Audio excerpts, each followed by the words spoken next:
Bonsoir, mesdames et messieurs et mesdemoiselles. Les mauvais temps s'accumulent pour l'Ukraine et pour M. Zelensky. Pourquoi je dis que les mauvais temps s'accumulent? En fait, c'est pas que les mauvais temps ont décidé de s'aligner comme ça, les uns après les autres. C'est parce que M. Zelensky est à la base, n'est-ce pas, de cet alignement de mauvais temps. Je m'explique. Nous sommes interconnectés. Le monde est un très grand village. Donc, il est très difficile pour un seul pays de s'isoler comme ça, se couper des autres. Il est très difficile pour un pays, n'est-ce pas, de s'en foutre des intérêts des autres et demander aux autres de faire mieux que l'on fait soi-même. M. Zelensky a décidé de ne pas renouveler le contrat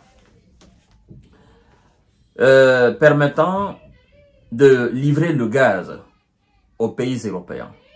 Donc, le 31 janvier 2024, la fin de ce mois-là, je crois que c'est dans 2 jours là, c'est fini. Le gaz ne va plus couler dans les tuyaux européens. Des pays qui dépendent à 80, 70, 90, 100% du gaz russe. Comment ces gens vont faire pour se réchauffer? Les pays comme la Hongrie, comme la Slovaquie et tant d'autres. Les pays qui consomment le gaz russe à travers le sol ukrainien. Évidemment, parce qu'il y a un tuyau là-bas, un oléoduc, à travers lequel le gaz est transporté. Et l'Ukraine reçoit énormément d'argent pour cela chaque fin d'année.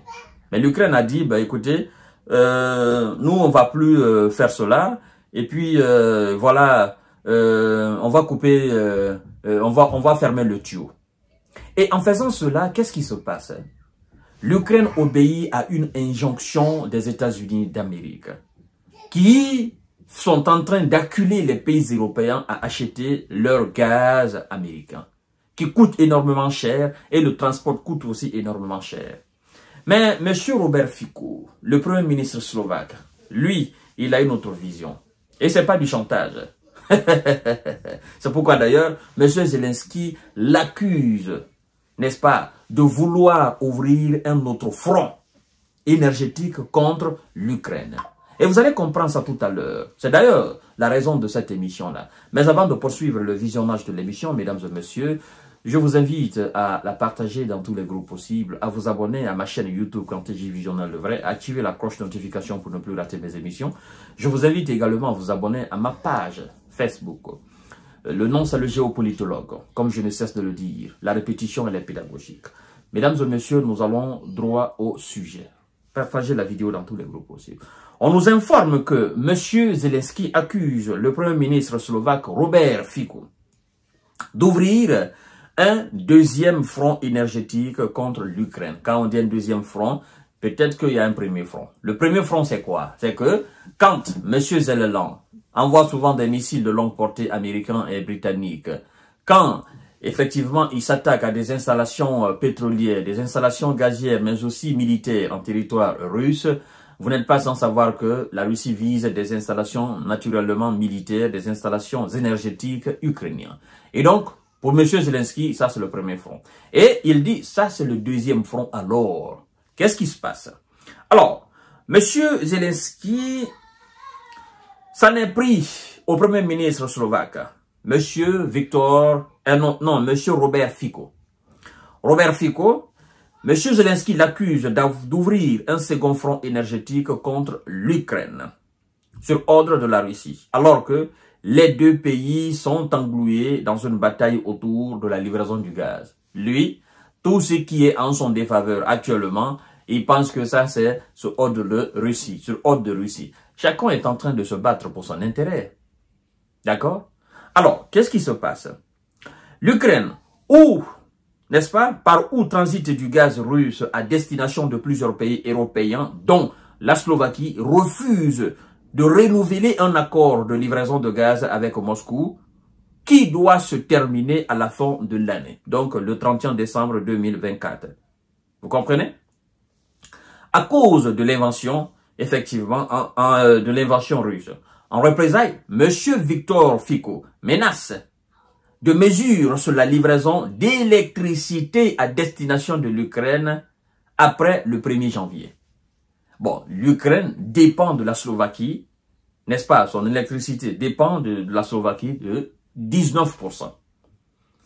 Parce que les installations énergétiques ont été neutralisées, ont été voilà, rendues à molécules, comme j'aime souvent le dire, pour éviter l'autre terme. La Russie a fait mener des opérations aériennes de grande envergure, chirurgicales, effectivement, pour anéantir toutes ces installations-là. Et donc, M. Zelensky était obligé, n'est-ce pas, de faire appel à ses voisins, afin qu'il y ait de l'interconnexion et puis donner de l'électricité à sa population. Mais, dans ce cas de figure, lorsque vous faites cette demande, les autres acceptent de vous vendre. Mais, l'autre partie aussi, c'est pas du cadeau. C'est parce que vous aussi, vous faites quelque chose pour les autres. La vie, c'est donnant-gagnant. Hein? Vos voisins savent que le gaz qu'ils utilisent passe par votre sol. Et donc, vous êtes en manque d'électricité, vos voisins vous vendent de l'électricité. Ben, comme ça, c'est bon. Mais vous dites non, nous, dorénavant, nous n'allons plus vous vendre du gaz. Le gaz ne va plus passer sur notre sol, là. Et puis, nous allons fermer. Tant pis, si vous allez périr là-bas, dans votre pays, on s'en fout, on s'emballe les yeux. Vous comprenez? Et si vous voulez, allez juste acheter le gaz ailleurs, mais le gaz russe qui transite sur le sol ukrainien, nous, on va plus permettre, on ferme le robinet. Les gars, les autres aussi, ils vous disent, ben, écoutez, vous êtes malade. Nous, on vous vend l'électricité. Sans l'électricité, vous ne pouvez absolument rien faire. Et vous fermez le gaz, nous aussi, nous allons fermer l'électricité. Nous allons déconnecter, c'est tout.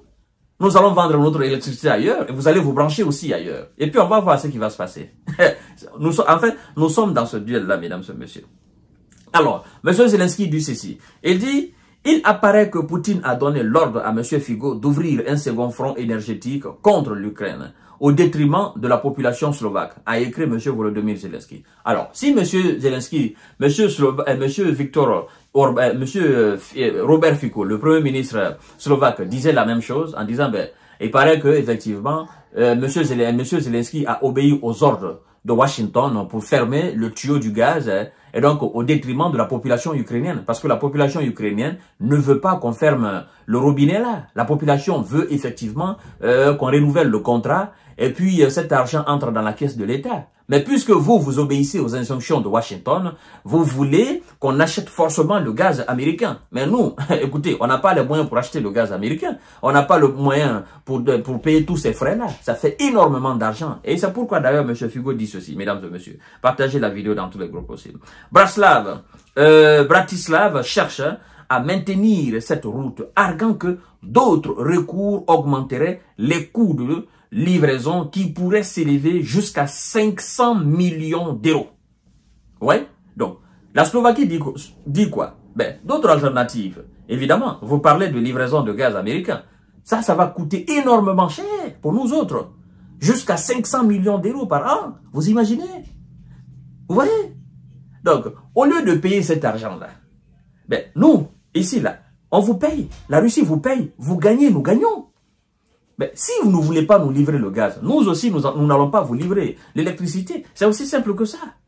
Mais vous savez, depuis l'arrivée de M. Robert Fico, il a dit, ben écoutez, moi, je vais pas fournir d'aide militaire à l'Ukraine. Hein. L'Ukraine a été une très grande stratégie, a été une très grande tragédie. M. Robert Fico n'a jamais mâché ses mots. D'ailleurs, il n'était pas Premier ministre. Il a battu sa campagne électorale sur ça. Il a dit, bah, écoutez, bon, vous votez pour moi. Je suis Premier ministre de la Slovaquie. Je ne vais pas livrer la moindre arme à l'Ukraine parce que pour moi, la priorité, c'est la Slovaquie. Voilà. Donc, depuis le début, ces deux gars sont dans ce duel-là. Mais puisque là, l'autre là, c'est le business, le gaz et l'électricité, les deux sont liés, ben, Zelensky ne veut pas livrer le gaz à la Slovaquie, mais aussi à la Hongrie, ou à d'autres pays européens. La Slovaquie aussi dit, bon, écoutez, comme tu ne veux pas, ben, écoutez, nous allons trouver autre moyen, mais nous n'allons plus te vendre l'électricité. Et donc, écoutez ce que M. Zelensky dit.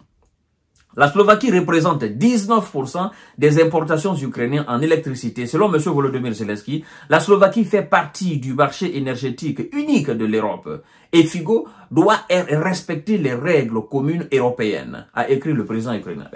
Écoutez, la livraison de gaz aussi, c'est quoi? Hein? Ben, toi, tu demandes aux autres de respecter leur engagement vis-à-vis de ce qui est la règle, la norme européenne. Mais tu refuses de respecter la même norme européenne. Hein? Mais en cette période de crise, cette période hivernale, il fait excessivement froid dans les pays comme la Slovaquie, comme la Hongrie, comme l'Ukraine. Il fait excessivement froid là-bas. Ben, c'est lui qui ferme les yeux, n'est-ce pas? Il ferme les oreilles, il veut rien savoir. Il ferme le robinet du gaz. Aux populations slovaques, aux populations hongroises, ou d'autres populations, autrichiennes ou je ne sais quoi encore. Mais toi, tu es criminel.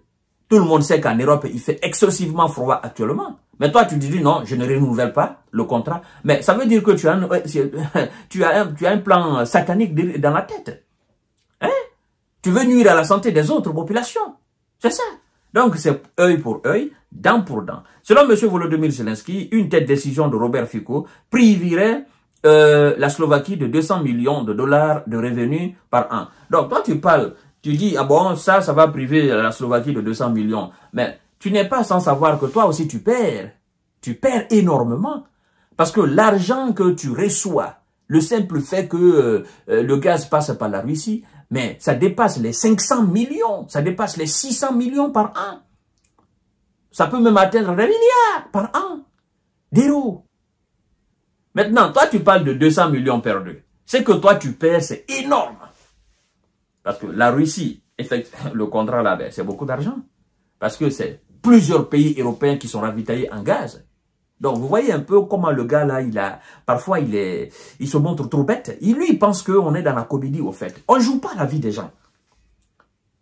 Le gaz, c'est un élément plus que vital en Europe. Le gaz. Le gaz, c'est comme de l'oxygène. On ne peut pas couper le gaz aux Européens. Tu coupes le gaz à un pays, mais c'est que tu rentres directement en guerre avec ce pays-là, en Europe. C'est fini. Les populations ne vont pas t'aimer, c'est terminé. Tu coupes le gaz à un pays, c'est comme si tu coupais de l'oxygène à un pays, en Europe. Tout est fait avec le gaz. On ne peut pas, c'est vrai, souvent on fait des trucs avec de l'électricité, on se dit, bon, ce qu'on fait avec le gaz, on peut faire avec l'électricité, mais le coût revient alors, le coût devient énorme. Donc, c'est pourquoi les deux vont de pair, le gaz et l'électricité. Donc, toi, tu coupes le gaz et tu demandes aux autres de te fournir l'électricité. Ils sont pas fous, mesdames et messieurs. Donc, voilà un peu ce qui se passe entre l'Ukraine et effectivement la Slovaquie et d'autres pays aussi comme la Hongrie. Je vous reviens tout à l'heure pour notre série d'informations décortiquage. Partagez la vidéo dans tous les groupes possibles. Merci beaucoup.